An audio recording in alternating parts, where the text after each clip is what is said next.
Dear students अस्सलाम वालेकुम। Class 10th subject English. हमारा टॉपिक जो है ग्रामरिकल टॉपिक है यूज़ ऑफ आर्टिकल।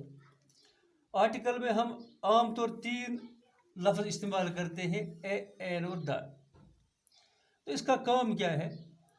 आर्टिकल हमें नाउन की पोजीशन को वाज़ह करता है। It defines the position of a noun. तो पहले हम इन दो को लेते हैं, ए एन को। ये हम कहाँ इस्तेमाल करेंगे और कैसे इस्तेमाल करेंगे? ये दोनों ए और एन, इनका मानी एक ही है, सिंगुलर नाउन के साथ ही इस्तेमाल होते हैं। यानी हम अगर इस्तेमाल करेंगे इनको, ये प्लूरल के साथ इस्तेमाल नहीं होते हैं, सिंगुलर के साथ होते हैं। मिसाल के तौर पर a boy, a girl, a book, an apple, an elephant, an eye, so ये पहला रूल है इसका। दूसरा जो है, जो एन है, ये वावल साउंड के साथ इस्तेमाल होता है। मैं यहाँ लिखूंगा भी, ये एन जो है ये वावल साउंड के साथ इस्तेमाल होता है, देखिए वावल लेटर के साथ। अब इस रूल 2 को मैं यहाँ डिफाइन करता हूँ, ये कैसे होता है। रूल सेकंड जो है, वावल साउंड के साथ, न कि वावल लेटर के साथ। हम आमतौर जानते हैं कि ए आई ई ओ यू इनके साथ इस्तेमाल होता है। आप देखिए यहाँ पर मैं एक लफ्ज़ ई से लिखता हूँ, आप देखिए तो इसको मैं एलिफेंट पढ़ता हूँ, और दूसरा लफ्ज़ मैं ई से लिखता हूँ, इसको मैं यूरोप पढ़ता हूँ।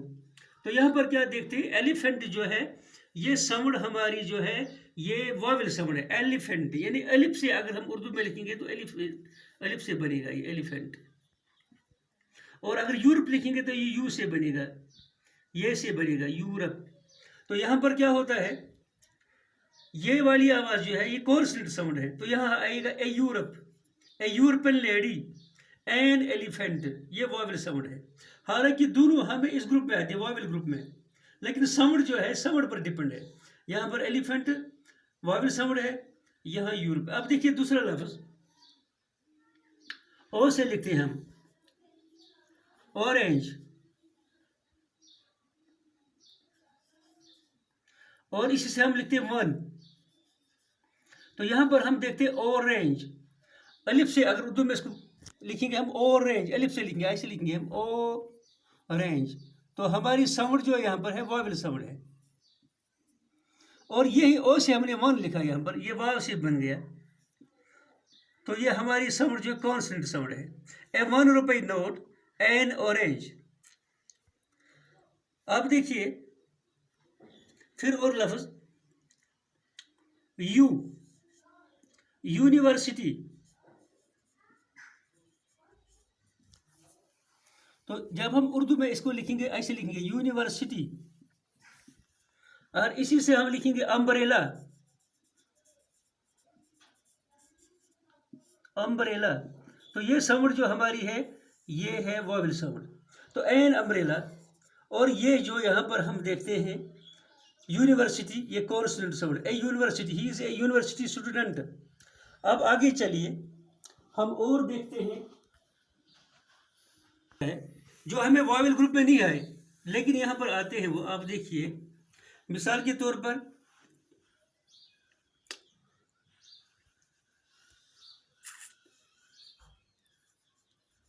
हैंड, और इसी एच से हम लिखते हैं, जहाँ एच तो साइलेंट रहेगा लेकिन साउंड जो हमें बनेगी वो वावल साउंड बनेगी, आवर। तो यहाँ पर हम हैंड अगर लिखेंगे और यहाँ पर आवर हम ऐसे लिखेंगे, या ऑनेस्ट, तो यहाँ पर हम क्या लिखते हैं, an hour, he reached there in an hour, क्योंकि साउंड हमारी जो बन गई वावल साउंड बन गई। और यहाँ पर एच से हमने लिखा है, हालांकि ई आई ओ यू ग्रुप में नहीं है। तो हम देखते हैं यहाँ पर हैंड हमने लिख लिया, और ये कॉन्सोनेंट साउंड है हैंड। तो इस तरह वावल साउंड का एन आएगा और कॉन्सोनेंट साउंड के साथ हमें ए आएगा। तो ये दोनों साउंड्स हमने यहाँ पर वाज़ह कर ली। अब हमारे पास एब्रिवेशन होता है। देखिए एब्रिवेशन में भी हमें यही देखना है, mister Ravi is dash dash, यहाँ पर मैं लिखता हूँ MLA। तो यहाँ पर हम एम इस साउंड को किस में हम देखते हैं, ये हमारे पास है वॉवेल साउंड में। आप देखिए एम, जब हम उर्दू में इसको चेंज करेंगे ऐसे लिखेंगे हम एम। ही टुक हिज एक्सरे, उसने अपना एक्सरे उठाया।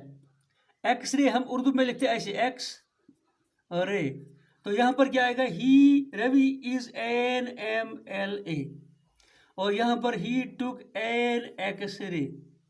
अब देखिए यहाँ पर हम क्या करते हैं, इसी बात को हम खोलते हैं।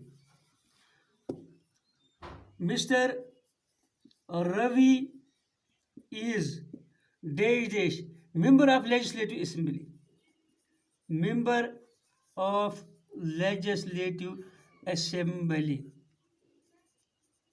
अब क्या देखते हैं हम यहाँ पर, यह बन गया मेंबर ऑफ, यहाँ तो मीम की आवाज़ आ गई, यानी कॉन्सोनेंट साउंड आ गई। माने तो सेम है, यहाँ पर एब्रिविएशन थी हमारे पास, लेकिन साउंड हमारी जो थी वो अलिफ से आती थी, वो वॉवेल साउंड थी, तो हमने एन लगा लिया, तो यहाँ पर हम ए लगाते हैं। तो mister Ravi is a member of legislative assembly. या ऐसे दूसरा मिसाल देखिए, mister Riyaz is dash dash MSc, तो एम यहाँ पर क्या लिखेंगे हम, एन एम एस सी, क्योंकि एन हम इसलिए लगाते हैं कि एम जो है यह हमें वॉवेल साउंड देता है। इसके बरक्स अगर हम ये लिखेंगे, mister Riyaz is master of science, तो यहाँ पर मीम की आवाज़ आ गई, तो हम लिखेंगे ए मास्टर ऑफ साइंस। इस तरह एब्रिविएशन को हमें ये देखना है कि हम इसको कैसे इस्तेमाल करेंगे। अगर हमें वॉवेल साउंड आती है तो ए लगाएंगे, अगर हमें कॉन्सोनेंट साउंड आएगी तो ए लगाएंगे। तो इस तरह हमने ये दो आज सीखे, ए और एन किस तरह कहाँ इस्तेमाल किया जाता है। तो पहला रूल है सिंगुलर के साथ, फिर वॉवेल साउंड और कॉन्सोनेंट का और एब्रिविएशन का हमें एहतियात रखना है। तो कल इंशाअल्लाह ताला हम पढ़ेंगे द कहाँ हम यूज़ करते हैं। थैंक यू, शुक्रिया।